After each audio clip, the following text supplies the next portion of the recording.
All right. Welcome, everybody. Thanks for joining us. We have a bit of excitement in that showing you some new features as well that we kind of showed you, but now are live in your portal. So I want to make sure you know how to use them, and then show you about multiple will planning. So let's kick it off. As always, I'm here with Michaela, and if you guys don't mind muting, that would be great.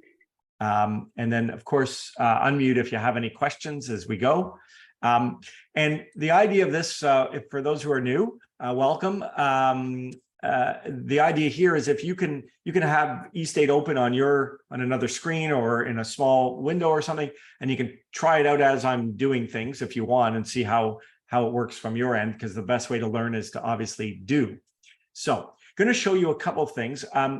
So this is our new dashboard for functions, and it's very similar to what you've seen before.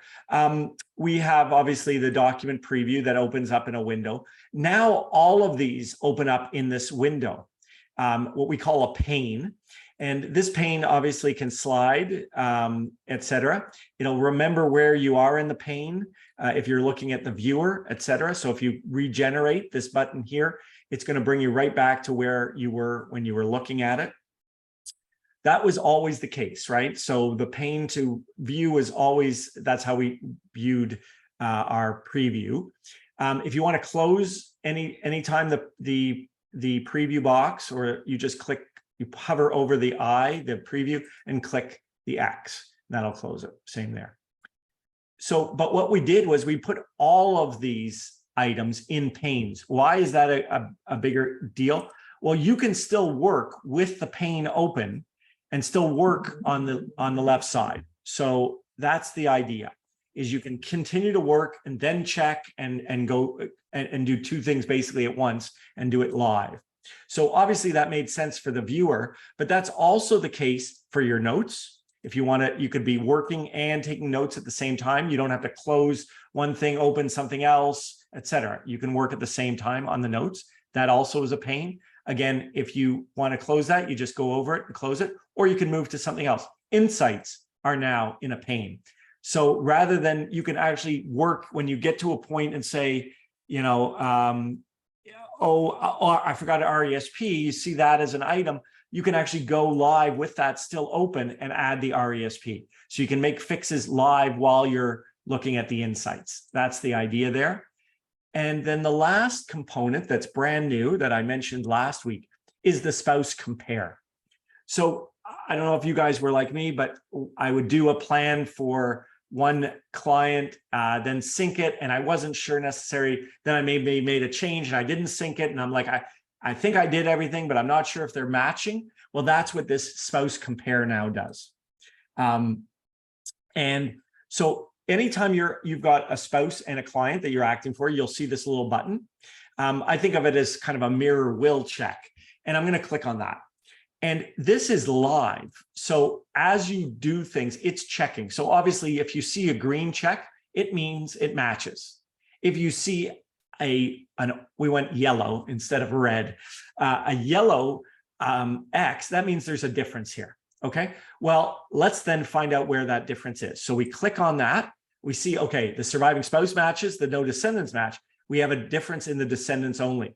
So let's click on that. Oh, the joint and designated assets match, initial gifts match, the balance of estate, the residue doesn't match. Okay, let's click on that. Okay, it's segment one that doesn't match. Great. It's the beneficiaries. So here we go. And we see, oh, it's the duration that's not matching. So we can then go in here and fix that in the balance of estate to make sure it matches. And if we sync it, so if we're like, okay, we want it to be synced, oh, we forgot to sync it, let's sync it. Now we just sync it. And then we're going to be sure when we look at the Marjories that the scenarios are matching. And if they're not matching, it's because the general personal effects aren't matching. So you can see where there's differences. And so, yes, we want to make the general personal effects, and you can fix things that way. And then as you go, it's live. So that's the idea. So you can always check before, you know, if there's something that's not matching, you can make sure that it does match. Okay. In this case, we were giving the general personal effects away, and the role to children, trustees' discretion, and we weren't doing that in Marjorie's. So let's make sure we do that. We're going to give the general personal effects to the children with trustees' discretion. I think that was what we had. And then if we do this, it will match. Okay, there we go. So that's really useful. Obviously, now that we have the viewer and you can work on one will first and then look at the other, now you know if they match or they don't match. So any questions about the way these panes now work and how to close them and that kind of stuff? Please just unmute and jump in if you have any questions. All right, you can always ask later, but that's live in your application in your portal right now. Okay, just to show you, this is you're familiar with the advisor insights that are giving all our warnings. Don't forget, so this isn't necessarily live. It's not being updated every time a little change makes. So you have to do the same thing that you normally did, was refresh. And then this will it'll update all these insights to make sure they're the latest. So that's what you want to do when you open this up. You want to click on the refresh button. Okay. We may make that automatic. There's some reasons why we don't do it automatically. But for now, you just use your refresh and it'll check the latest data, making sure everything's correct. Okay. So that's that. So, and again, if I don't want that, I just close that, and here we are. So what we'll turn to now is multiple will planning using eState Planner. And one of the great things is that eState can generate multiple wills in exactly the same time as it takes to generate regular single wills. So there's a few things to first talk about. One is setting up your multiple wills the way you want them. And I'm just going to go to that for a second. And then we'll have lots of time to ask questions, I hope. So like any document, you have the ability to customize that document for your firm. So you go back to the main page and you click on Documents and select Multiple Wills. If you're in the professional plan, that's made for where you have more than one lawyer in the firm. You can actually configure your documents for only yourself as one lawyer or firm wide. So that's only available on the professional plan. So you're going to basically pick what your options are as a default. So you're going to pick the options that you use most commonly when you're drafting multiple wills. And many of these are the same for single wills, like your designation. Do you include your designations in your wills? What definitions do you include? What admin provisions do you include? Who's your default witness? Any of these kinds of things. I just use dynamic executor. So it's a single one, it'll be my trustee. If it's multiple, it's going to be my trustees. So it'll be dynamic. Here's an option that's special to just multiple will planning. Many lawyers prefer that any gifts of private company shares, specific gifts of private company shares, not just that they fall into the residue, but specific gifts of private company shares only appear in the secondary will. So that is the option here under gift options. I can have it appear in both, and it'll say, to the extent my shares in 123 Ontario forms part of my primary estate, do this, and it'll repeat that in the secondary will. Or you can have it just in the secondary will. So that's your option. Okay. And you can set that up as a default. In this case, I've chosen for it to only appear in the secondary will. The rest of these options are all options that you can pick for any will. So they're the same. So I don't want to spend too much time on those. So let's go to Homer now, and we're going to do the planning. Now, the planning is generally exactly the same. You don't really change much on this side of, when you're coming up with the plan. Do I do anything different if it's multiple wills? No. eState's going to know how to draft it. So you don't really have to do anything special when you're planning. The one thing you might want to do is demonstrate to your client what the benefits of multiple will planning might be by showing on the summary tab. So here's your typical surviving spouse or any scenario page, and you've got your summary. And if I hit apply multiple will planning, you're going to see probate tax saved goes way up. And that's because it's looking at all of those assets that are going to be governed most likely by the secondary will. Those are things like personal effects, shares in a private corporation, assets held by a bare trust, and eliminate the probate tax that would be normally attributable to those assets. That's what eState does when you do that. But that doesn't do anything on the drafting side. Okay. And what I do is I use the document preview as I'm working. So I'm going to have that running as I plan out the will. So we can do a simple will, we can do a more complicated will, but whatever we're going to do, we'd like to have it live. Okay. So here is what the will is going to look like on the right. And I'll just make it slightly bigger. But as I said, the planning should be exactly the same here. You know, you can do whatever you would normally do. The only area that you really change in here when you're doing multiple wills, and this is going to move, but for now, is when you're doing your secondary will assets. So these are the assets that are going to be defined specifically in the definition section. So you can see they start here in the definition section on the right. And depending on what I include, it's going to define them. Okay. I mean, I often include everything because, you know, they might as well be defined and covered by the secondary will if they exist at the time of death. Again, we know what the client might have today. We don't know what they're going to have when the will kicks in necessarily. And so these are all your typical secondary will assets that you might want. Again, we're going to build, we're actually in the process of building other common or less common secondary will assets. But for now, this is going to populate in both wills the definition of those assets. And the other thing that it's going to do is in the definition of my primary estate and my secondary estate include those relevant asset classes. So in my secondary estate, it includes all of them. And in my primary estate, it excludes all of them. Okay. So that's that. I'll just show you, just so you can see what this non-arm's length. This is a general forgiveness of non-arm's length loans. We've talked about that, I think, before. What that means is that, you know, if any of my kids owe me money, I want to forgive those loans.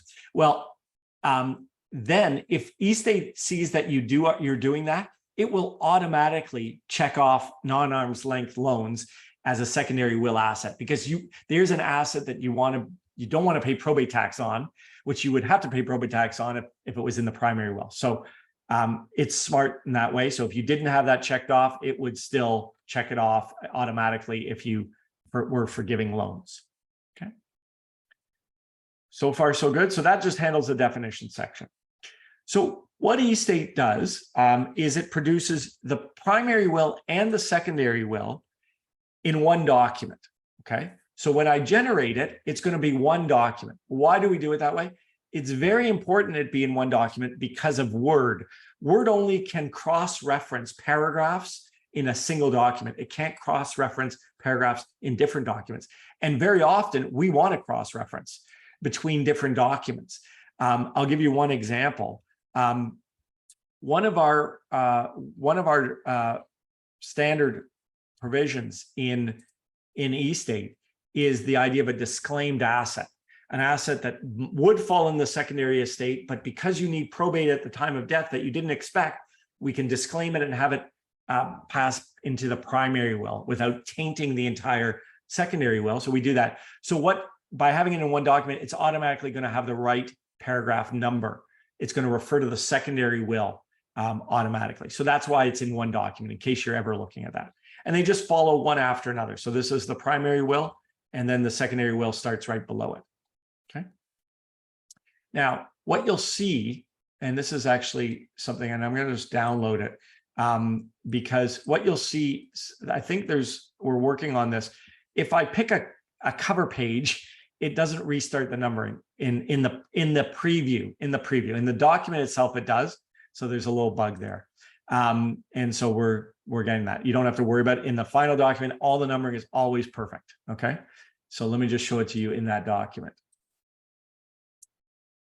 So here is the secondary will that we did for Homer in March. So when you download this, this is exactly what you'll see. And as you know, it's fully editable. It's going to do all of the definitions that we picked and all of that.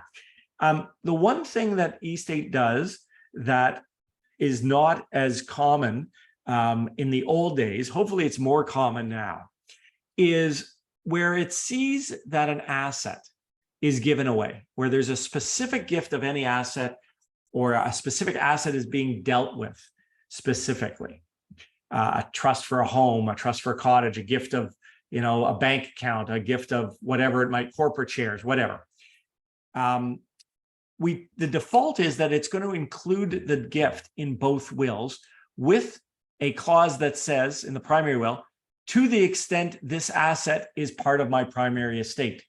And the secondary one says, repeats the whole gift, but says to the extent it forms part of my secondary estate. Why is that crucial? Well, we don't know which will an asset is going to be in until the time comes and they die. I'll give you an example, a condo, okay? A condo, we would think would be in the primary will. You're going to probably need probate on it. You won't get the first dealing exemption on a condo, those kinds of things. However, and when they did the will with you, they own the condo in their own name. It's great, fine. We don't need, no worries. The problem is they might own it as put it in a bare trust, in which case it would now fall under the secondary will. And if it falls under the secondary will and there's no gift in the secondary will of that, then that gift lapses and you've got a major issue. So that's why we adopt this situation. The exception, as I showed you at the beginning, is I can say, listen, for secondary, for corporate gifts of private companies, I don't care. I'm taking that. I'm going to tell my client, take that risk. I'm going to assume it's going to only be in the secondary will, and I don't want it repeated in the primary will. You can have that. You have that choice, and you can decide what's better for you, how you like it. I personally put it in both, but many people don't. So, but that's why you're going to see specific gifts repeated twice. Okay, once in the primary will, once in the secondary will. Okay. Obviously, the residue is going to be the same because that's just cash. We don't, whatever's in there is going to be in there. And basically that is, that is the way you can generate a primary and secondary will. That's one of the unique features, is that the gifts are different. Are in both wills. But other than that, the wills are almost identical. We put the personal effects only in the secondary will, although I know people have asked, can we have the option? And we're going to build that option like we have for secondary, for corporate assets, where you can choose, should it only be in the secondary will or should it be in both? And so we're going to make that as an option. Right now, it's not available. And then the two wills are pretty much the same. One clause that's only in the primary will, that's not in the secondary will, which I'll show you, is an administrative clause. And it talks about discharging a mortgage. If there's a mortgage that you need to discharge, even if the asset falls into the secondary will, we want to be able to discharge it, and we're going to need probate to do that. So what we have here is a clause that only appears in the primary will, and it's this paragraph. Okay, so we do that because otherwise we don't want, if you need to discharge a mortgage, and the mortgage is governed by the secondary will, we want to be able to do that, and we're going to need probate to do that. So we do that. Let me just see what we've got on our questions. What's the thing between having the company shares only in the secondary will? The thinking was, and it wasn't mine, but that people were I was getting complaints from practitioners, from users who say, my clients are confused. I told them that the private company shares are going to be in the secondary will. Now they see it in the primary will, and we don't want it to be in the primary will, and the accountant doesn't like it in the primary will, and et cetera, et cetera. And so we just did that. So that was the idea. Is there somewhere to put different trustees for the secondary will? No. So we do not permit you to use different executors for the primary will and the secondary will. there's a few reasons for that. The first reason is it creates a big problem. I don't know if you're in BC, but if you're in BC, you have to have different executors in the primary and secondary will. In Ontario, we don't do that as a matter of course. The reason being, again, we don't know what assets are going to be governed by the secondary will at the time of death. So you might say, listen, it's just going to be the private company shares. I want to have them, but we don't know that. And so we don't want to have different executors. If you want to create you can sort of bespoke do that, but we don't really support that. And we don't support that on purpose. Again, think about how you would, that might work in a conflict situation. If there's a disagreement or if assets actually fall into the residue, you're like, well, there won't be a residue in the secondary will because the secondary will is only going to govern the private company shares. Well, it might also cover assets that are held on a bare trust, in which case, is that who you want to be the executor? So we don't do it. Like I said, you can do it yourself if you like, but manually. So that's that. The other thing to show you is the guide. I'll just pull that up in a second here. So the guide for a secondary will, as you know, at the end of every will, it reminds you to update the field codes. We had that question before about paragraphs not referencing the right numbering after there's been a change. Well, if you just update, you do your select all, that's Control-Shift-5 or Control-A in Word, and just update field codes, or press F9 would do the same thing. It's going to automatically update all of those field codes, page numbers, all of those things. So you can see now the page numbers are correct. That's what this is just reminding you of. Always make sure you press the Control so it can make sure it's got all the right page numbers. So the guide, of course, prints out basically a summary of the primary will, because the secondary will is going to be exactly the same in a sense, except it has a provision for personal effects in paragraph 6. So it's going to automatically put in the right paragraph numbers and all of that. So that is the multiple will, how to use eState with multiple wills. Any questions about that? Anybody have? Please feel free to unmute. Less common secondary will assets. Land, long-term leases. Land. I heard somebody from Saskatchewan talk to me about that. They want life leases or land, some long-term leases, something like that. And there are a few. Don't come to me off the top of my head right now, but we'd certainly like to compile a list and get that. So, any other questions? Just show you this, where this is Homer's, just to make sure you're not worried.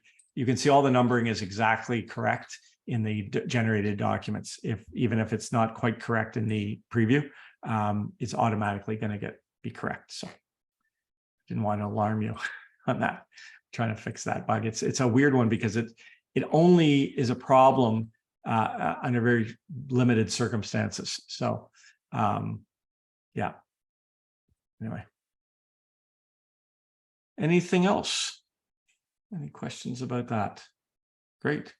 So try out the spouse.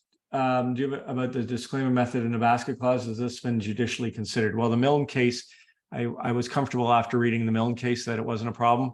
I have probated wills with this, and I'm comfortable with it. Yeah. I don't have a basket clause that says any other asset that can be transferred without probate. We're going to build that option when we're going to the full customization, and that'll be an option. And if you want to do it, no problem. But at this stage, you have to do what you're comfortable with. If you're not comfortable with the disclaimer method, you can obviously manually change that or delete it, or whatever you like, but we're going to offer other options as well. Yep. So, yeah, so that's that. Hope you try out the spouse compare. Let us know if anything's not working right. This is kind of live, so it'll check. So here was a great example. Remember, I changed the loan forgiveness down here for one, but I didn't for the other. So that was great. I wouldn't have caught that. I would never actually know. And so what I can do there is I can sync that, right? So that boom, sync it, and now loan forgiveness now matches. So there you go. I actually showed it in a real example. So I'm going to use this one all the time, to be honest with you. So thank you, everybody. I know that Ian is back. Ian was in the Court of Appeal and got caught in the Court of Appeal, so couldn't speak on Thursday. So he's back with Suzanne on Thursday to talk about tricky issues in real estate. Yeah, and we love your feedback, so keep it coming. And we keep building new features, and we love to hear from you about how you're using them, or if they're not working quite the way you like, please let us know that as well. Okay. Thanks, everybody. Have a great rest of the day, and we'll see you again, hopefully on Thursday. Bye-bye now.